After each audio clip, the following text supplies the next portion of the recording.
आपका नाम क्या है बेटा? सुहानी। और आपका माता जी? मेरा चुन्नी देवी जी। आप राज की मम्मा है ना? कितने साल हो गए यहाँ? मत रोइए मत। 2 साल यहाँ शिफ्ट हो? इस रूम में हमको, वरना इंदौर में रहते रहते तो काफ़ी टाइम। तो इंदौर में कब से हो? हमको इंदौर में तो ये मेरी बच्ची बहुत छोटी थी जब मैं आई थी। तीनों बच्चे, मतलब तीनों बच्चे, 2 बच्चे यहाँ हुए आके या तीनों हुए सब वहीं पे हम लोग, लेकिन कहाँ पे? हमारे गांव में, फतेहपुर जिला। फतेहपुर जिला में, उत्तर प्रदेश में। ओके। और पापा फिर काम की तलाश में यहाँ आए थे? पापा हमारे होने से पहले पापा यहीं पर रहते थे। पापा, हमारी शादी नहीं हुई थी जब से हमारे सुहानी पापा यहीं काम करते थे। किस जगह पे? राजबाड़ा मार्केट, पे, राजबाड़ा रोड मार्केट। अच्छा। और कैसा काम चल रहा था बहुत उनका? अच्छा काम था, सब कुछ बहुत अच्छा चल रहा था। फिर कोरोना में पापा चले गए? पापा को ब्रेन ट्यूमर हो गया था। फिर पापा ने अपनी दुकान भी खोली थी, सब कुछ अपना चल रहा था, लेकिन उनको ब्रेन ट्यूमर हो गया, इस वजह से उनके साथ। तो तब राज कितना बड़ा था? तब भैया से 10वीं में 10वीं क्लास में पढ़ रहा था। तो पढ़ाई छोड़ी उसने बीच में? 10th में भैया ने पढ़ाई छोड़ के हमें कपड़ा मार्केट में काम करे 3 साल। मत बेटा, परेशान नहीं हो, परेशान नहीं हो। फिर उनकी और उनके फिर यहाँ पे नौकरी लग गई सबसे। नहीं बेटा, परेशान नहीं होना राजा। इसकी ऐसी हालत हो गई उस दिन से, ना कुछ खाती है ना कुछ बोल भी नहीं पा रही। गैस नहीं जलाते जब से मैं। नहीं नहीं नहीं, ऐसा नहीं करना। मैं अभी आपको ये हो जाए इसके बाद मैं समझाऊंगी ऑफ कैमरा, ठीक है? आंटी हम बहुत परेशान है। अच्छा, कभी राज ने कुछ ऐसा जिक्र किया? क्योंकि सब लोग कह रहे हैं उसको दीदी बोलता था सोनम को, बस सोनम राखी बांधती थी। बार बार यही सबको बता रहे हैं, हमारे सामने हमेशा दीदी, सब कुछ हमने हमेशा दीदी ही सुना है।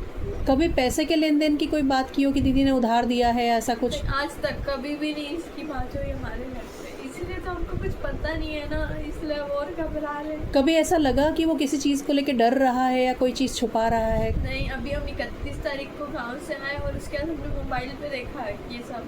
तब हमने भैया से पूछा तो उसने हमको बताया कि हाँ दीदी भैया लोग घूमने बाहर गए थे तो उनके साथ इतना बड़ा हादसा हुआ। और कुछ नहीं बताया इसके अलावा? कुछ भी नहीं, और बिल्कुल नॉर्मल था। बहुत अच्छा था। हमारे घर पे मम्मी ने बोला बेटा आम ले लेके आना, तो भाई आम लेके आए भैया। मम्मी ने बोला गांव में कैसी शादी थी, भैया पूछ रहे थे, तो मम्मी ने बताया सब कुछ अच्छा था। बोला मेरे को भी आना था भैया की शादी में, काम हो गया तो इसलिए नहीं आ पाए, सब कुछ अच्छा तो था। गोविंद का तो कहना है कि ये उसी शादी में गया था इसलिए सोनम की शादी में नहीं आया। नहीं, उस दिन 11 मई थी ना, इस वजह से भैया नहीं आ पाए। 11 मई को मेरे पापा की बरसी। birthday थी, इसलिए भैया। तो यहाँ बरसी रही होगी घर पे, इस वजह से नहीं गया हो। हम लोग सब गाँव में थे, भैया घर में थे। अच्छा, ठीक है। तो गाँव ले जब शादी में वो तैयार था कि मैं भी चलूँगा, मम्मी भैया की शादी में भी चलूँगी। मैंने बोला बेटा तू चला जाएगा तो अपन किराया कैसे भरेंगे, तो बच्चों के एडमिशन कैसे करवाएंगे, इसलिए रुक गया। तो कितनी तनख्वाह मिलती थी उसको वहाँ से पैसे? 10,000 से स्टार्टिंग थी, 15 देते थे और कभी कभी 12 भी देते थे। तो पैसे किस बात के काटते थे? कोई लोन वोन लिया हुआ था? नहीं नहीं, नहीं, ऐसा कोई कुछ लोन नहीं था। नहीं, कोई जैसे कुछ भी नहीं। कभी उसको भी कुछ खर्चा अपने लगता लिए नहीं, कभी 10,000 तो बचा देते हैं। 10-12 हज़ार में आप सबका खर्चा चलता था? भी मम्मी भी काम काम करती थी। आप क्या काम करती हैं? मैं रामबली पे काम करने जाती थी। प्रिंटिंग जो होता है, डिजाइन विजाइन छापी जाती, टी शर्टें बनती, वहाँ पे काम करने भी जाती। और बाकी आप तीनों पढ़ रहे हो? तीनों नहीं, वो तो गाँव में रहती है जब। उसको गांव में छोड़ रखा है। और बाकी आप दोनों कौन कौन सी क्लास में बेटा? 12th में थी इस बार, ये गई है 12th में। और क्या जहाँ- सब्जेक्ट लिया है? PCM का। दोनों ने PCM लिया है? हाँ, वेरी गुड।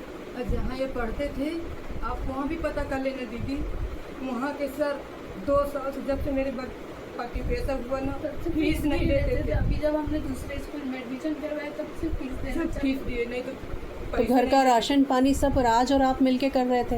हाँ, हाँ, राशन पर अभी भी 15 जैसे मजदूरी डायरी मेरी बनी है, अभी मैं आपको दिखा रही तो वहाँ से ये देखो, वहाँ से मेरे को राशन मिलता था, वहाँ से चावल भी मिलता था और गेहूँ भी मिलते थे, उसी से हमारा गुजारा बसर हो जाएगा। और इस कमरे का किराया कितना लगता है?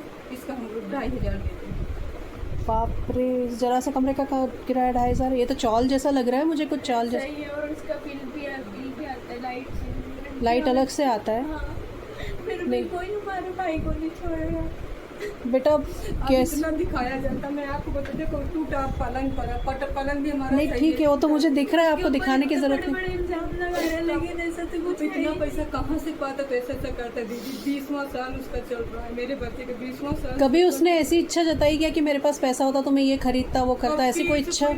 कोई बात नहीं करता था कभी, बस यही करता था मम्मी वो इतना अच्छा था दीदी। मैं आपको क्या बोलूँ, अगर वो काम पे जाए वो कोई उसको मतलब दिख जाए, चप्पल जूता नहीं पहने, ठंड का महीना। मुझे एक बार दादाजी उसको मतलब सब्जी बेच रहे थे, उनके पैर में चप्पल जूता नहीं, मतलब जूते नहीं पहने थे और ये चप्पल पहने था। बहुत ठंड थी और वहाँ से आए तो चप्पल दादाजी को दे के आ गए। बोलते मम्मी सब्जी लिए तो बोलते उनको ठंड लगती होगी, पैर में उनके चुभता हो गया ना। आया तो जितना चिल्लाई तो 3 दिन तक नंगे पैर काम पे गया। हमारे पास इतना पैसा नहीं था कि हम उसी को दे सके, अपने पालना अपनी चप्पल दूसरे को दे दी उसने। दूसरे को दे के आ गए। ऐसा कभी ऐसा कोई जिक्र किया क्या कि मुझसे किसी पेपर पे साइन कराया, या ऐसा कुछ कहा उसने कि किसी पेपर पे मुझसे साइन कराया, कोई कागज है लोन का या ऐसा कुछ? कभी नहीं, उसने कभी कुछ नहीं। हम बता रहे, वो कभी सुबह कोई 10 बात बजे नहीं जाता था, रात को आता था 9:30-10 बजे, और कभी कभी तो वो 12 भी बज जाती थी। उसको एक्सीडेंट, हम उससे बोलते थे भैया तू इतना लेट क्यों आता है, हम लोग तेरी चिंता करते रहते तो क्यों लेट आता है। बोले गोडाउन पे ज़्यादा काम रहता है, इस वजह से लेट हो जाता तो सुबह से रात तक वो वहाँ काम करता था 12,000-15,000 के लिए? है। हाँ, कभी कभी ऐसा हो जाता, जैसे जैसे कभी लेट हो जाता था। काम ज़्यादा रहता था, गाड़ी उनकी माल वाल के भराना करना रहता था तो बोलते करता हूँ। तो इतना विश्वास था, घर की भी चीजें सौंपते थे क्या वो लोग कभी कभी इसको कि घर का भी ये काम कर दे? नहीं, नहीं, कुछ नहीं, उनके बारे में कुछ भी नहीं पता उन लोगों के। और सोनम को कैसे कितना जानते थे? वो आई कभी यहाँ पे कमरे पे? भी वो यहाँ पे तो नहीं कैसे पता चलता था कि राखी बांधती है या कुछ भी है? आई। ये तो हमने उनके भैया से सुना, और भैया ने घर पे आके हमको बताया कि दीदी हमको राखी बांधती, देखो मम्मी दीदी ने राखी बांधी है। और उनका फ़ोन आता था तो हम उठा लेते थे, तो वो बोलती थी कि उसको भेजो, 11 बज गई है, टाइम हो गया है, अभी तक नहीं आया है, रात ऐसा बस। कभी उसने ये शिकायत की कि सोनम बहुत गुस्सा हो रही है या ऐसा मतलब तकलीफ पैदा हो रही है उसकी वजह से, उसका व्यवहार बहुत खराब है? कभी भी नहीं, ऐसा नहीं बताया उसने कभी भी, ऐसा नहीं बताया। और गोविंद भैया भी बोलते हैं दीदी की हम दोनों साथ में बैठते थे, राज भी बैठता था, मैं भी बैठते थे और साथ में सोनम राखी बांधती थी हम दोनों। गोविंद भैया अपने छोटा भाई जैसे मानते थे इसको।